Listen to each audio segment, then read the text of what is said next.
Okay, so Roman soldiers, right? We think glory, eagles, sandals. But what about the gnawing existential dread of dinner? Yes, the food. It's not what you think, trust me. There's a conspiracy of carbs, a saga of stomach rumblings, and it's all way more chaotic than those polished documentaries want you to believe. Fasten up. This is not your grandma's history channel. At the core, the absolute core of the Roman military diet, grain, mostly wheat, sometimes barley. If they were in trouble, or being punished, imagine lugging 20 kilograms of this stuff, along with your armour, spear, and, well, everything else. 20 kilos. That's like a small child's weight in unprocessed, raw, future bread maybe. Every 10 days. Boom, grain. But it wasn't just handed to them as bread. Oh no, you got grain, you ground the grain. After a full day of marching, fighting, building a fort, you then get to do manual labour with a giant heavy rock. It's like, welcome to the Roman army. Here's your gym membership. Enjoy the endless cardio, and then your arms get to do this. Every single day. Can you even imagine? Once it's ground, what do you get? Not a fluffy croissant, no. You get hardtack or biscuits. Dense, dry, seemingly indestructible bricks of caloric efficiency. They could last forever, probably survive a meteor strike. Good for your teeth? Absolutely not. Good for filling a belly on a long march. Apparently. Just add water or spit. Or tears, probably. Okay, so what about protein? Meat. The Romans weren't vegetarians, thank goodness. Bacon was huge. Yes, bacon. Salted pork, dried beef. It was practical. It travelled well. But imagine that aroma, fresh bacon. In a Roman camp, out in the middle of nowhere. Don't think about it too hard, just imagine the salt. So much salt. You'd be perpetually thirsty. But it wasn't just grains and cured meats. No.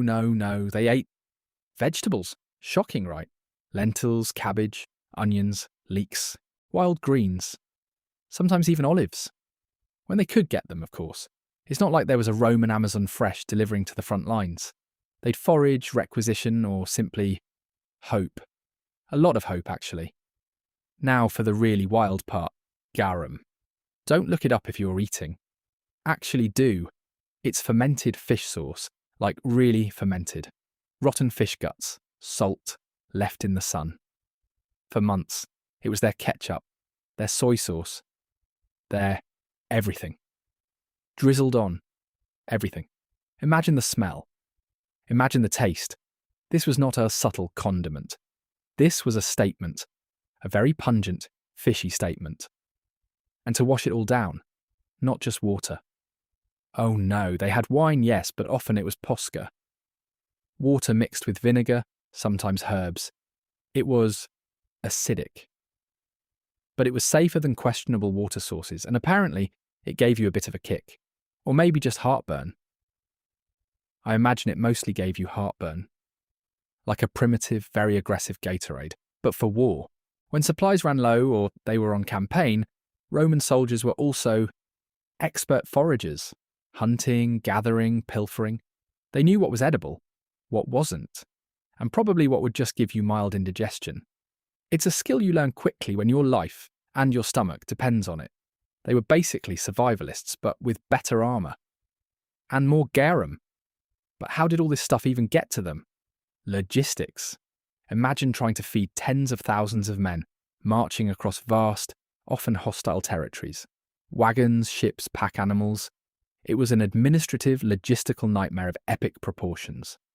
One wrong move, one raid, one bad harvest. And suddenly your army is very, very hungry. And angry. Hungry and angry is a bad combo. They also got paid eventually. And with that pay, they could supplement their diet. Buy extra olives, maybe some cheese. A fresh chicken if they were lucky enough to be near a market. It wasn't all just army rations. A bit of economic freedom. Even for a foot soldier. A tiny glimmer of choice in a very regimented life. Probably mostly for extra garum, though. And the diet wasn't static. It changed with geography.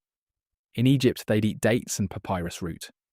In Britannia, it was probably still grain, but with more wild game and perhaps some very, very bland vegetables. They adapted. They had to. The Roman Empire was vast, and its culinary traditions, or lack thereof for the military, reflected that sprawling diversity, or desperation. Of course, not everyone ate the same. Officers, oh, they had it good. Actual fresh meat, better wine, imported delicacies, fresh bread. While the common soldier was gnawing on a hardtack brick, the general was probably enjoying a multi-course meal. The perks of command, I guess. The food chain was very real, even in the Roman military. Maybe especially in the Roman military. All this incredibly basic, sometimes revolting diet, fueled the most effective fighting force of its time. It was calorically dense, if not particularly delicious. It kept them strong, kept them marching, kept them conquering. It was the ultimate gritty, functional food system. No superfoods, just survival food, and a whole lot of grit. Or maybe it was just the constant fear of being eaten by Gauls, but sometimes even the best logistics failed. During sieges or long campaigns in barren lands, famine was a real threat. Stories of soldiers eating shoe leather, bark, even their own shields. It was brutal. The diet, while generally robust, had its absolute breaking points, and those breaking points were horrifying. You don't want to be a Roman soldier when the supply wagons run dry. Today, people try to recreate the Roman military diet. It's an experience. The sheer effort, the blandness, the garum, it gives you a whole new appreciation for, well, anything else.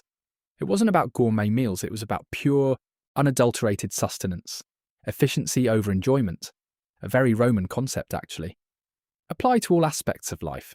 So, bread, or something like it, was the real hero here. Easily transportable, versatile, filling. It was the foundation. Everything else was just a supporting act. It was the ultimate comfort food for a soldier constantly on edge. A simple, carby promise of energy for tomorrow's march, tomorrow's battle, tomorrow's whatever horrific thing awaited them. Ultimately, the Roman military diet, for all its basicness, for all its garum-infused oddities, was a success. It fueled an empire. It helped forge a disciplined, powerful force that reshaped the ancient world. They didn't win battles on caviar and champagne. They won them on grain, cured meat and vinegar water, and pure, unadulterated, desperate willpower.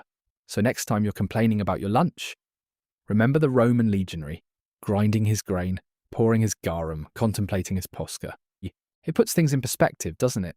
The true taste of empire was probably very, very bland and a little bit fishy. A chaotic, carb-heavy, fish sauce-laden journey through history, right? Wait until you hear what gladiators ate off the floor of the Collegium